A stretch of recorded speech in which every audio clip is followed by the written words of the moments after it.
Paz seja convosco.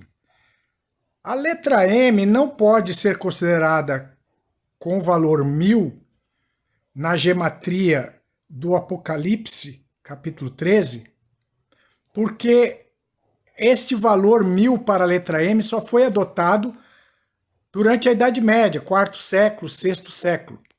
Antes, o uso da letra M, o 1000 era representado pelo C, I e o C ao contrário.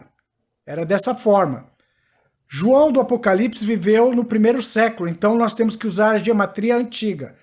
A frase do Papa Leão XIII, nós ocupamos nesta terra o lugar do Deus Todo-Poderoso, em latim, nós in terris locum Dei onipotentes tenumus, ela dá a soma 666, conforme o latim